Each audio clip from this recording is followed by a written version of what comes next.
All right, so Hell's Kitchen Battle of the States, episode 8. And this one was a really good episode here, man.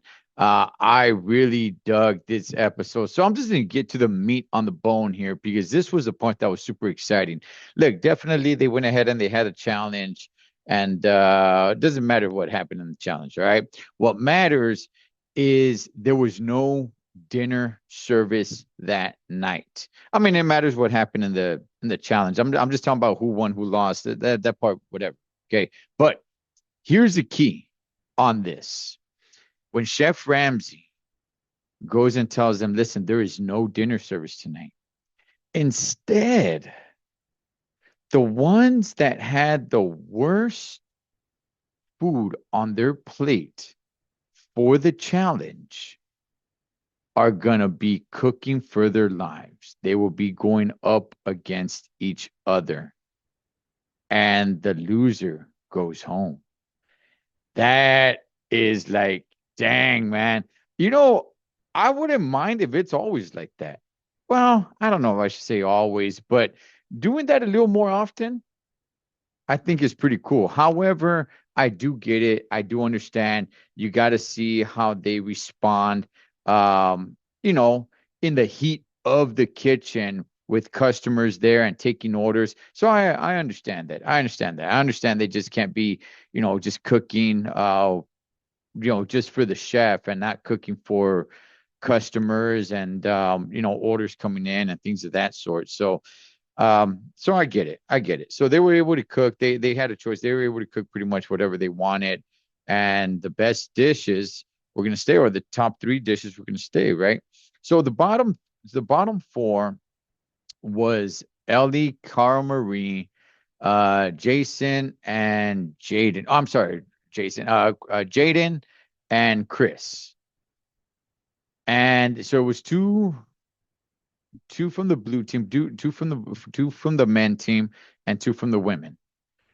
And I was like, wow. And in my head, I already had it in my mind who was going to go home. I already had it in my mind because I was just like, I don't see it in this person anymore. I just don't see it. I don't see the confidence in this person. I just I think this is it for them. Buckle under the pressure. So the first one, so they go head to head, right? All four of them against each other. While the rest of the group is back in the dorm watching on TV to see what happens. However, when it was time to test the food, the TV goes off, which is like crazy, right?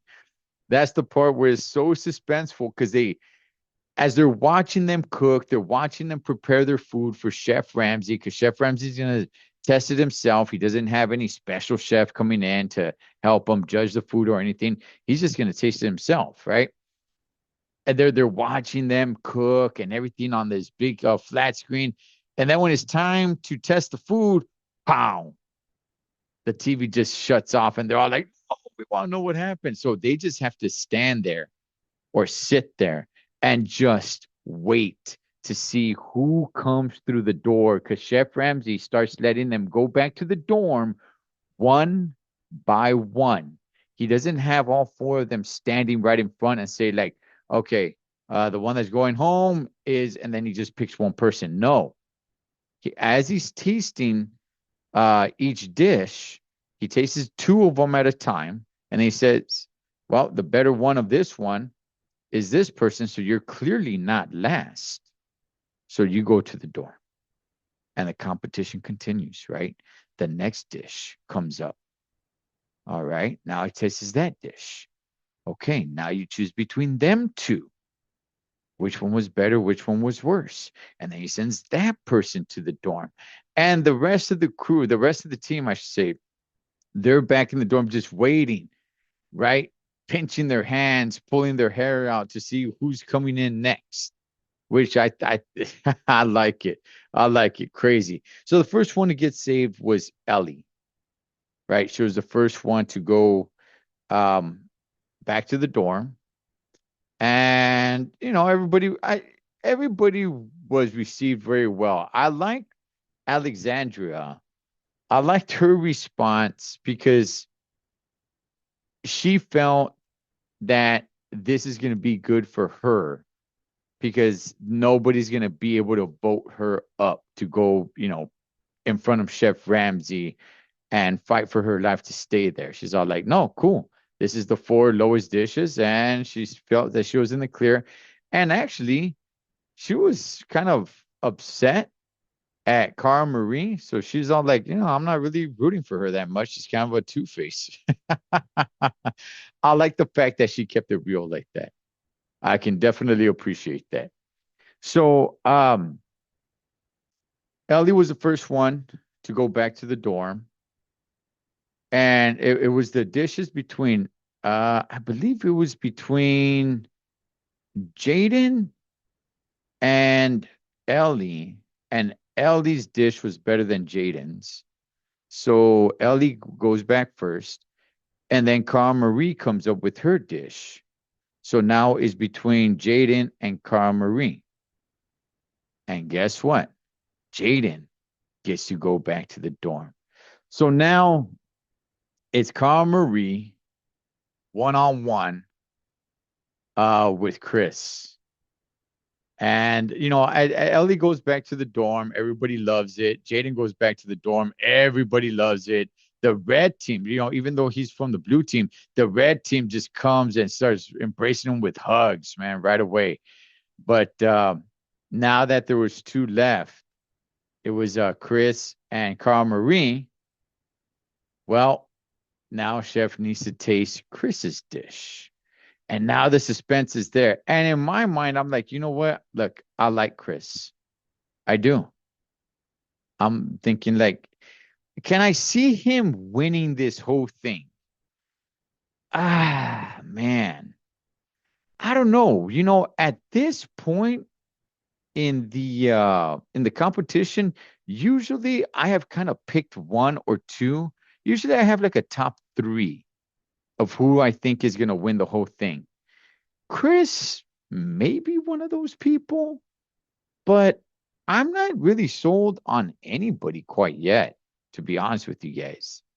Now, the one I thought going into this competition with Cooking for Their Lives with the four, right? I thought the one that was going home was Carl Marie. I really did. I didn't see the confidence in her anymore. I thought it was over. And sure enough, Chef said, Chris, go back to the dorm. Call Marie, give me your jacket. Now he gave her a nice little speech, send her on her way, but he did ask for her jacket and she had to go home. This was one of the best episodes this season, if not probably the best episode thus far this season. I really enjoyed it. I loved it. As soon as I heard that, I was like, wow. While everybody else just gets to watch on TV, I thought it was great. I loved it. I loved it. Carl Marie was never going to win this competition.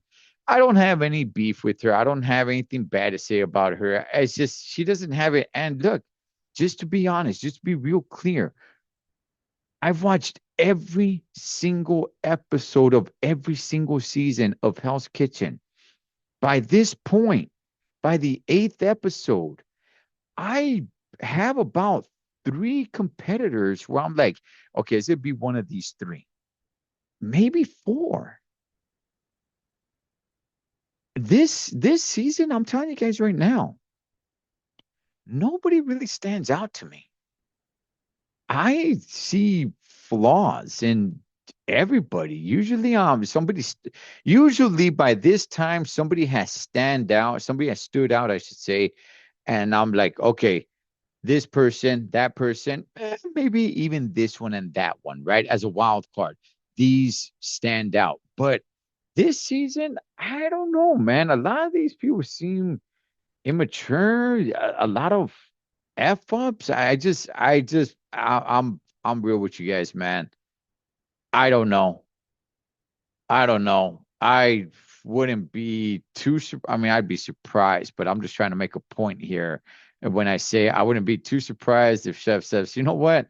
Nobody, nobody here is ready to be my head chef. Because I don't really see that quality in anybody on here, honestly, man. But we shall see. We still have a lot of competition left to go in this season. But what a great episode. Great episode. Best episode thus far. Hell's Kitchen Battle of the States. I'll catch you guys on next episode.